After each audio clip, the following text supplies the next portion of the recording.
Hello, everybody, and welcome to a live review party. This time for Ghostbusters. You may ask yourself, Andrew, didn't you already do a live review party for Ghostbusters? Ah, I did. But this live review party is for the extended edition, which just released on DVD and Blu-ray yesterday.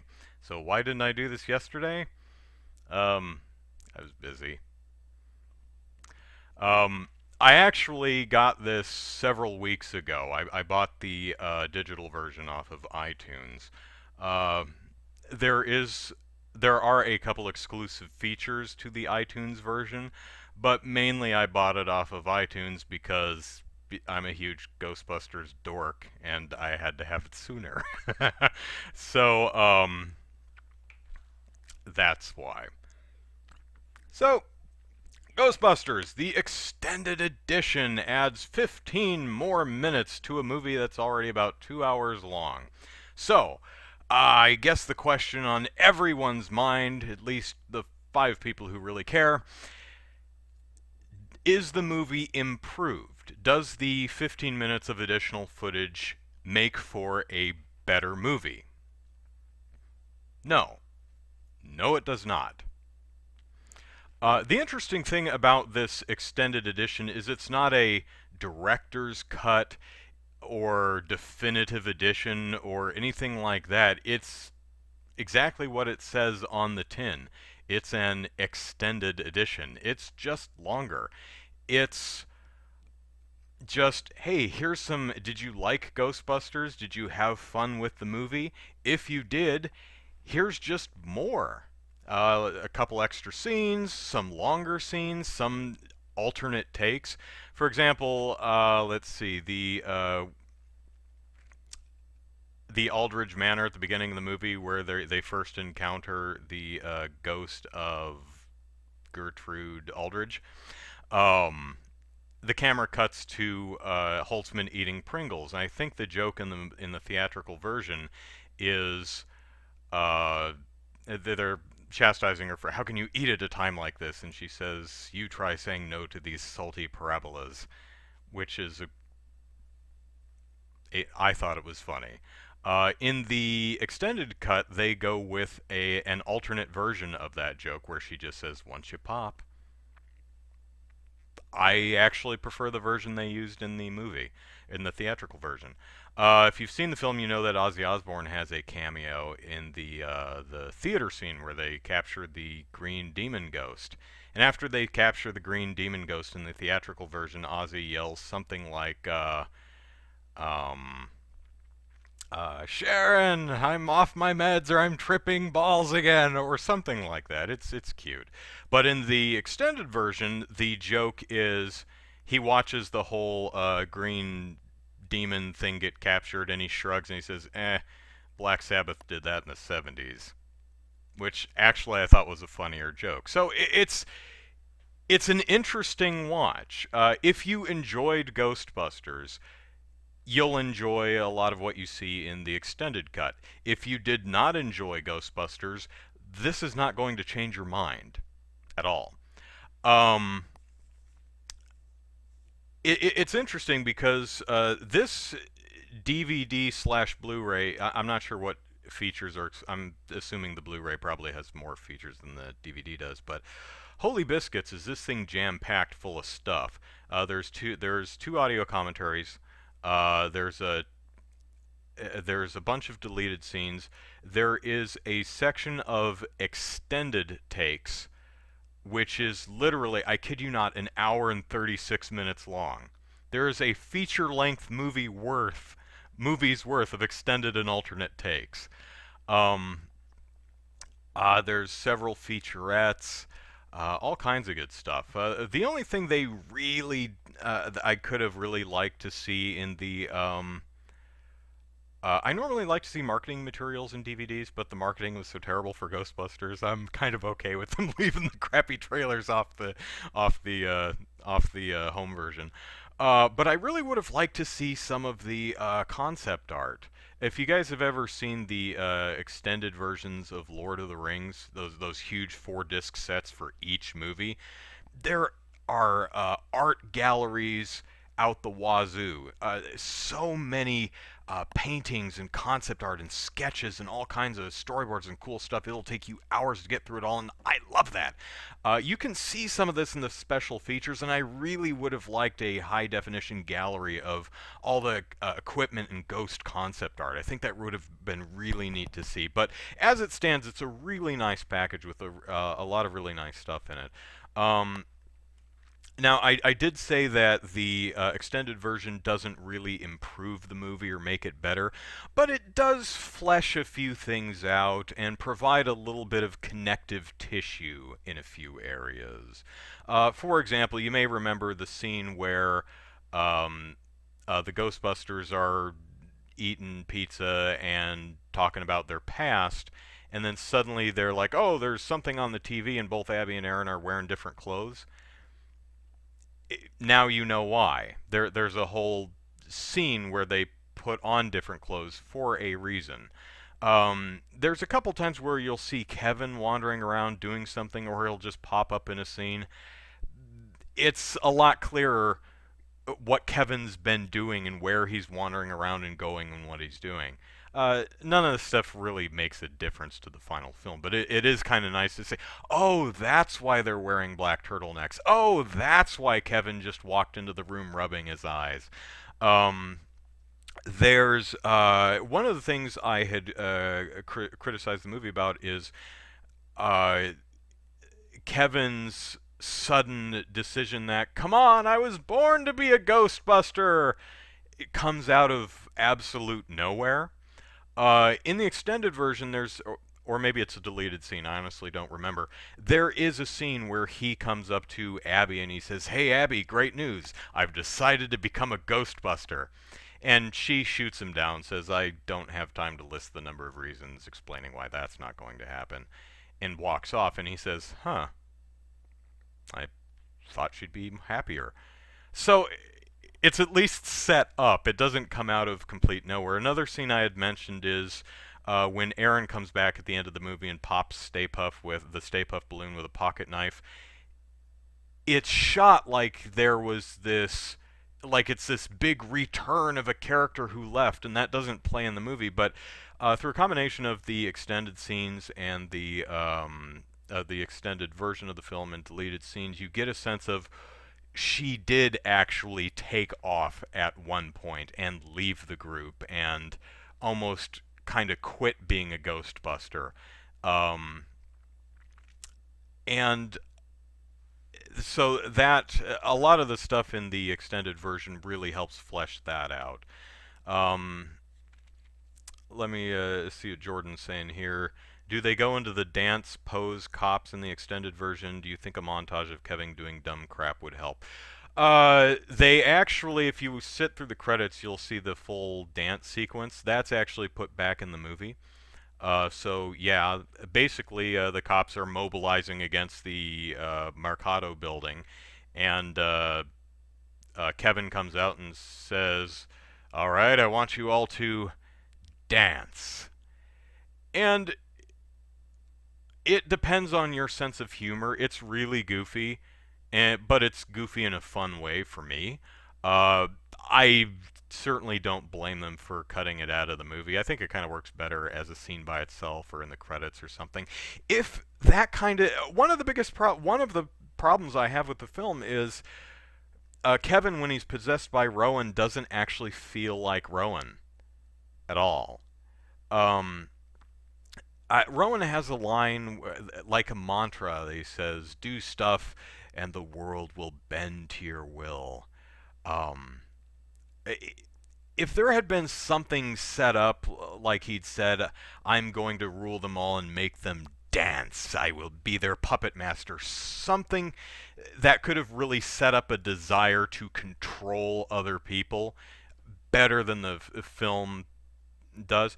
I think that I think that really would have helped sell the dance scene and might have stayed in the movie. Um, Another problem I had with Kevin and this and the combination of the extended scenes and the commentaries and stuff really drove this home for me is I don't think the filmmakers really nailed down who they wanted or what kind of person they wanted Kevin to be before they started filming. Because, and there's a little bit of this in the theatrical version, but it's really clear when you watch a lot of the extended versions, extended scenes and alternate takes, is I don't think they really nailed down before they started shooting whether Kevin was a sweet but incredibly dim-witted person or a really shallow jerk. It feels, from what I've seen, it looks like he might have originally been written as just kind of stupid, oblivious jerk. Because he says a few things that are just insensitive and mean, in just in not in a sweet way. But I think when Chris Hemsworth came in and just did his very charismatic Chris Hemsworthy thing, they said, "Oh my gosh, he's just a sweet little puppy dog. We should just make him a genuinely sweet, stupid person." And I think because that what the character wasn't baked into the screenplay in the first place, they were kind of figuring it out as they went along. I think that is one of the things that harms the narrative and character cohesion of the film as a whole. So from those respects, it's really interesting digging through all the commentaries and deleted scenes and things like that. I really would have. I was thinking I'd really like to see a shooting script, but I have a feeling that that sucker was constantly being written throughout the entire film. So it's like, which version of the shooting script would you like, sir? Um, it's also clear that I well, no, it's not clear, but a lot of it, even when you just watch the theatrical version, felt like they had the general idea, but they might have written in the script, the actors are funny. I'm sure they'll think of something. Um, Especially like the interview scene with Kevin, that feels very heavily improv. A lot of it's funny, but it doesn't feel right a lot of the time. Um, the extended version of the interview scene, I kid you not, is almost 15 minutes long. I think it's like 14:30 something.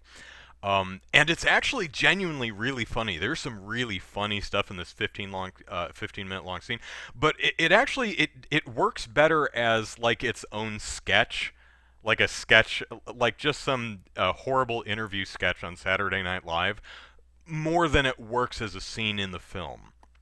Um, Let me see. Jordan says the scene reminded me of the same scene from Jim Carrey, The Mask. Oh yeah, sure, sure. But that was, I think that film was a bit more tonally consistent, or at the very least, I think they had the tone and who the characters were nailed down a lot more specifically before they started shooting. So the dancing and music scenes in Mask don't feel out of place. It, the dancing scene in Ghostbusters, I don't think would have felt out of place because the movie is rather goofy. I don't think it would have been felt out of place. It's just not really set up. Um, Also, it's interesting that there's actually a extended bit of the ending where they cross the streams and it doesn't work. You can see the alternate ending where Abby sacrifices herself. She lives, don't worry. So it's really neat to see that stuff. It's also kind of neat that Sony ponied up the dough to complete the effects for some of these things, except an additional Rowan scene, which was in the novelization and they actually shot, where he's interacting with a tenant who has a demon monster in her back, and wow, is that effect not done. It looks like a cell 2D cell animation drawn over her back. It's really not very well done, but it is a deleted scene. No, actually, I think that scene is in the extended version. It's struggling, and there is a little bit more with Rowan, but it none of it really helps the character. Although there were some alternate. I mentioned there were some alternate takes that I liked. And there are some extended bits that are pretty good. Most of the extended bits, while funny, like Aaron's boyfriend is actually in the movie, in the extended version. He was cut out of the theatrical version. There's a scene where Patty and Abby are making fun of him that's really funny. But the whole sequence really slows down the film. It's back in the extended version, but it's where they get their first legitimate call as Ghostbusters. They're like, "Oh my gosh, we're gonna go out and get in the car and go driving." And they go out, and there's her boyfriend, and she walks across the street, and she talks to him, and it cuts back to Abby and Patty who are making fun of him, which is funny, but it completely kills the momentum of what they were doing. Again, it's another scene that's really funny and feels heavily improved and would really work as an individual skit. Um, it doesn't, but it breaks the flow of the movie and it doesn't really work where it is. But it is a fun scene. If you're just a fan of the movie and a fan of, or at least a fan of the characters and their humor and their interactions. Um, let's see, what else do I want to talk about? I do have to kind of keep this a little bit short because I need to go shopping and Trader Joe's closes in 43 minutes. So let's see if I can get this done. Um, I think the last thing I want to mention is another one of the critiques I had for the film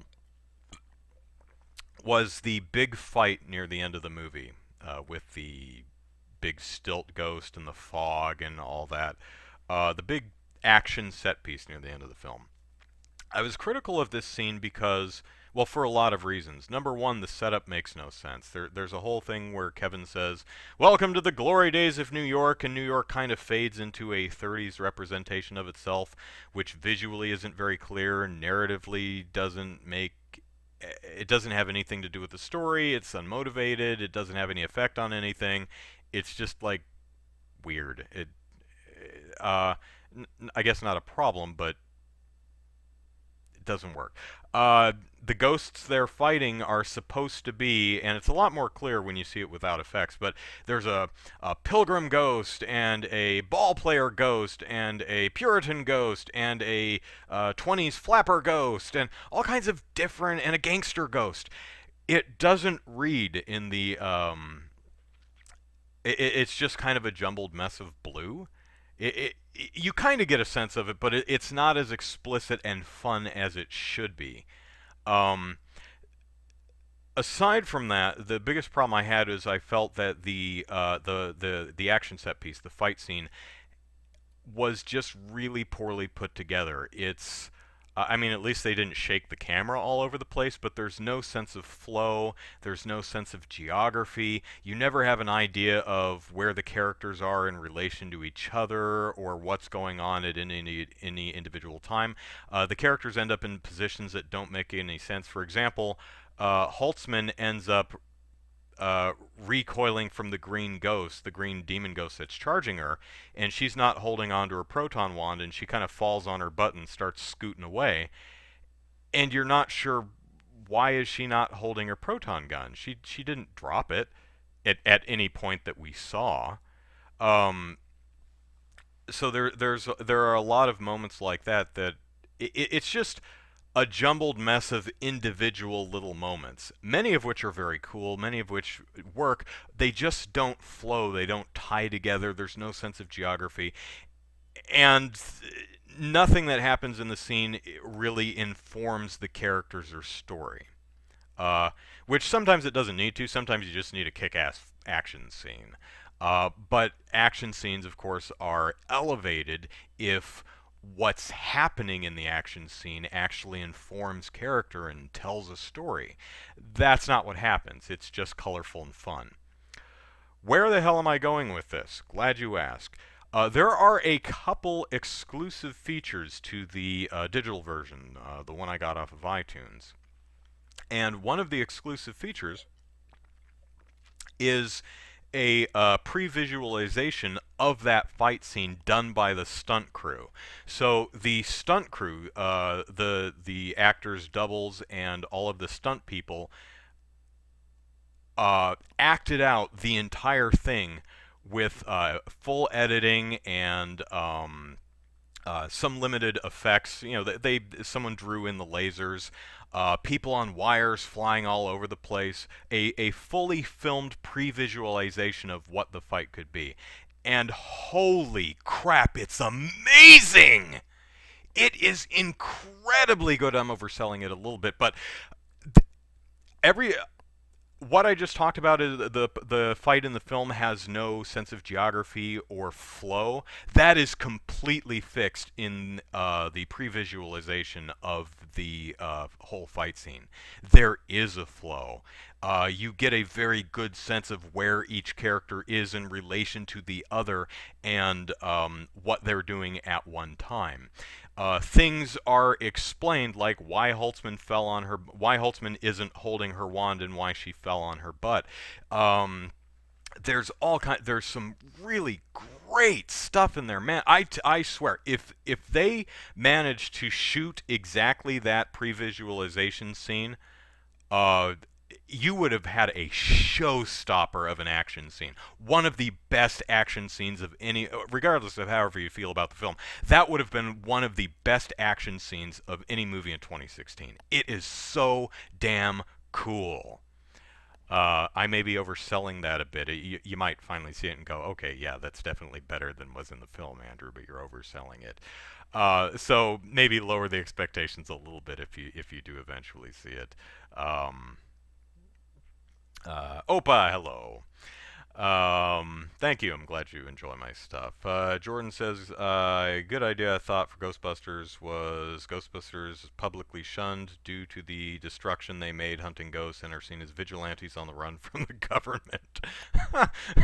Okay. I actually kind of like what they're doing with they're, the Ghostbusters are almost the Men in Black. Uh, they're government funded but disavowed. But the twist is it's the Ghostbusters at the end of this film. It's funny because the Ghostbusters are essentially the PlayStation 4 Neo, the thing that Sony did prior to the announcement of the PS4 Pro. It was a thing that everyone knew about, but Sony hadn't officially announced. But people knew it was there. There had been unboxings. It's that kind of relationship, which I think is really fun, and I think that's a great way to continue the story without resetting it like Ghostbusters 2 did. Not to shoot down Ghostbusters 2 too much. I think they handled. I don't think they needed to reset it, but the way they handled it did make sense in a funny kind of way. They saved the world, and they got sued right out of business doing it. I That's actually cynical and funny. Um, anyway, that Jaws mayor though, yeah, Andy Garcia is great in this film. Really, the strength of the film, I think, is the characters and not just the Ghostbusters themselves. I think even Kevin works once they nail down that he's not mean. He's just stupid and oblivious to everything. But he's not willfully mean. There's a thing in the movie that feels out of place where he answers the phone and then he puts it down. I was not into that conversation. And she says, Abby says, I'm going to need you to try harder. And he says, oh, if they call back, I will. Or he says something, I don't know if he says it or he says it with the tone of, if I feel like it, I will. And it's like, dude, that feels out of character with the lovable but incredibly dim-witted Kevin that is portrayed throughout most of the rest of the movie. Ooh, one more thing that's in the is it in the extended version or is it a cut scene? I don't remember, but there was a scene. You remember in the trailer where Abby gets possessed and she starts oozing slime out of her nose and ears? That scene is, I don't remember if it's in the extended cut or if it's just a deleted scene, but that full scene is on the disc. You remember in the original Ghostbusters where Dana sits down in her chair and the demon hands erupt out of the chair and grab her and yank her into the kitchen? For young kids, that was a scary scene. That was kind of a really creepy, terrifying scene, especially for kids, because as funny and lighthearted as Ghostbusters is, that scene tonally was very serious. Dana was being menaced. She was being attacked. She was in danger and frightened. And that's a really effective scene. I think this scene could have kind of been this movie's really effective scene that kind of creeps out kids. Um, because she gets hit in the face and then starts oozing slime out of her ears and nose, and Rowan's disembodied voice starts taunting her. But what happens is she keeps leaking goo out of her ears and nose. I mean, it's just pouring out of her ears and nose, and she's oh, oh. But the thing is, uh, um, Melissa McCarthy sells the horror of leaking goopy slime out of every hole in your face. She's really freaked out about it, and the performance is good enough that it's gross and it's funny, but she manages to sell the horror of it to the point where even Rowan goes, "Oh God, that I'm actually kind of sorry." And then she vomits ectoplasm all over the bathroom. Um, that scene might have, if left in the movie, might have been Ghostbuster 2016's version of the terror dog attack or the Hans couch attack in the original Ghostbusters. Not in exactly the same way, but in the way that, holy, oh man, that's just really, really disturbing and creepy. So, uh, Jordan says it's a hearse. I can't stack them like flapjacks. Apparently, flapjacks was a running joke with the cast in the movie, and everyone would just try to work flapjacks in wherever they could. Um, anyway, that's all I have to say about the extended edition of Ghostbusters. Does it improve the movie? Nope. But it does enlighten curious viewers to question to anything they may have been questioning. It provides some more connective tissue, but I don't think it improves the movie as a whole. Bottom line, it's a great value. It's under $20, and there's hours and hours of features, lots of audio commentaries, featurettes, a full-length movie's worth of extended and alternate takes.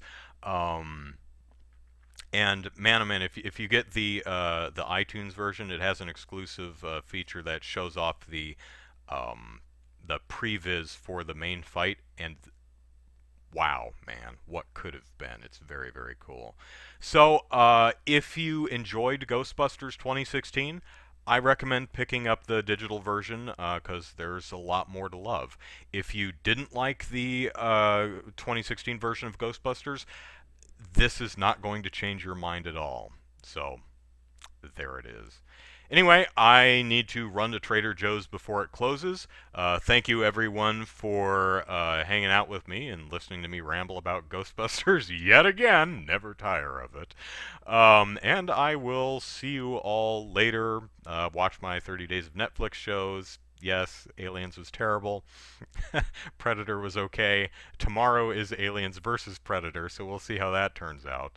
And join me this Saturday at 2 p.m. Pacific Standard Time for another charity video game stream. I'm doing them at 2 p.m. Pacific Standard Time every Saturday leading up to a 24-hour marathon on Saturday, November 5th. So I hope to see you there. And by the way, raising money for charity to do that. So head over to extralife.org, search Andrew Eisen, and make a pledge. Tax deductible, all monies go to help the kids at Rady Children's Hospital. So I gotta go shopping. You all take care. Bye all.